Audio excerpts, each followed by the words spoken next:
Hello and welcome to my latest weekly video news from Madison's. Well, of course, last week Bank of England cut interest rates by 1/4%, so they now sit at 4% from what was 4.25%. This is quite a turning point, really. It's a fifth consecutive drop in a row, and rates now sit at their highest level since when was it? March 2023. So it was widely predicted to happen, though. Everyone thought this rate cut was coming. But interestingly, it wasn't an easy decision for the Monetary Policy Committee. It was narrowly voted in, a 5-4 vote to vote it in. So 4 of the members did not want to reduce rates. Interestingly, one of the committee members, Alan Taylor, he wanted to reduce by 0.5% and got swayed partway through the meeting to only go for 1/4%. So what was going on there? Widely expected to happen, but a close call. And that's because we have such conflicting and tricky economic conditions that we're dealing with at the moment. So on the one hand, you've got inflation, which is sitting quite high and certainly a lot higher than where the government would like it to be. Their target, and the Bank of England's target, which sit around 2%, is expected to reach its high in September at 4.1. It's tipping up towards that. So in inflation, everything's getting more expensive, things are feeling pricey, and the way, obviously, that can be controlled is because the Bank of England will simply put less money in your pockets. If you have a mortgage and interest rates have risen, then you're going to have less money to spend on disposable items, and therefore inflation should curb down.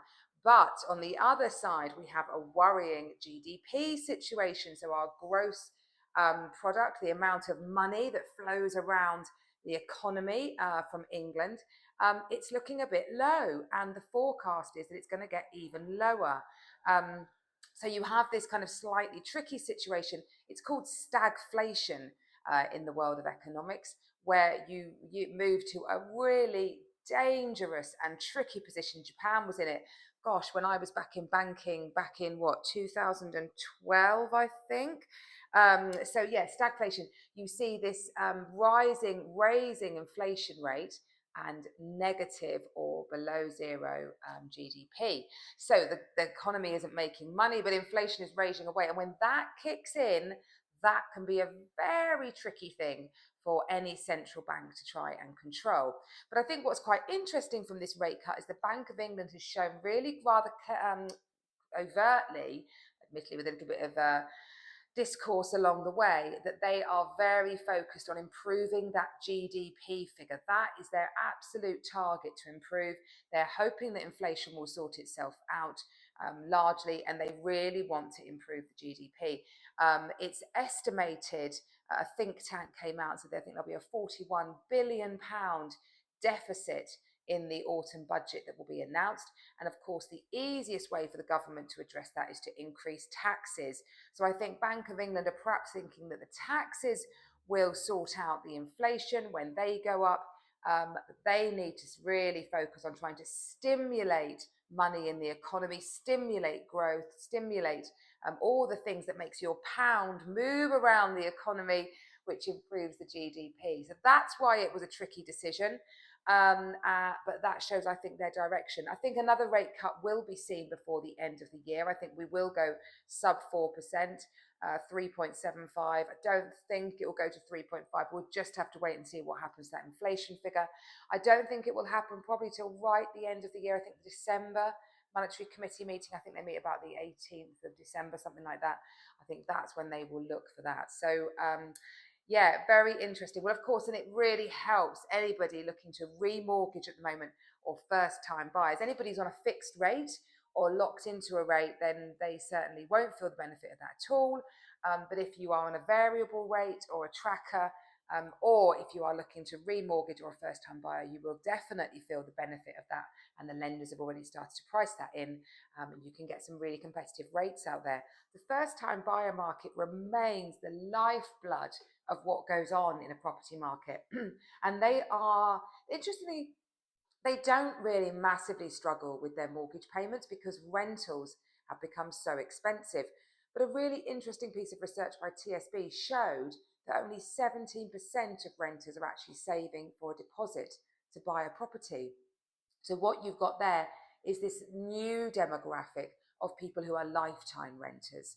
They are renting for whatever reason, personal preference, circumstance, whatever it might be, and they are not planning to actually get onto the property market.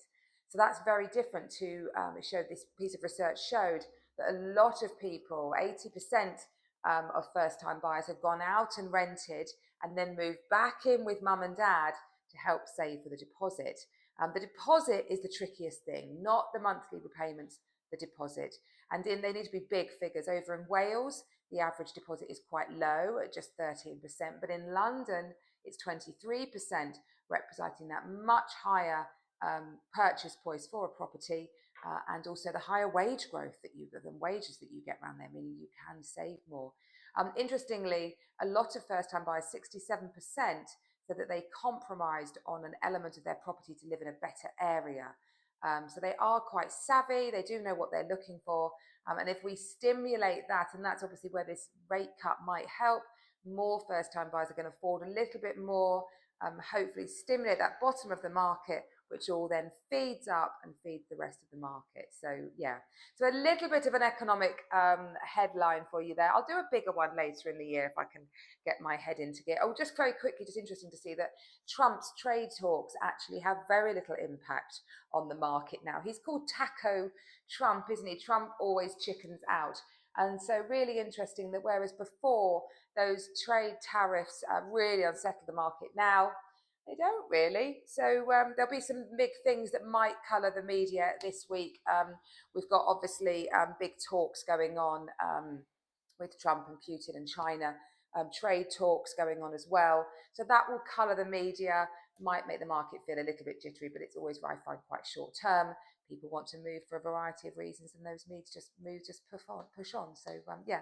So anyway, bit of an economic update. I'm going to finish with the latest copy of the business is out. My article on page 86 looks at the bright spring market that we had. It wasn't all doom and gloom, so have a read on that if you want to understand what happened in the spring market. Who knows what the autumn market holds with everything that's going on. I live in fascination.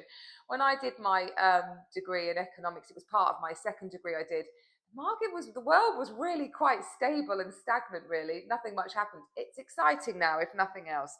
And also, I wanted to end with telling you about a beautiful property it's taken to market.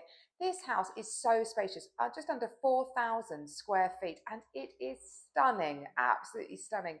The internal presentation, the feel of the house, the bones of it are exceptional. It's just outside Brenchley on it, offers in excess of 1.5 million.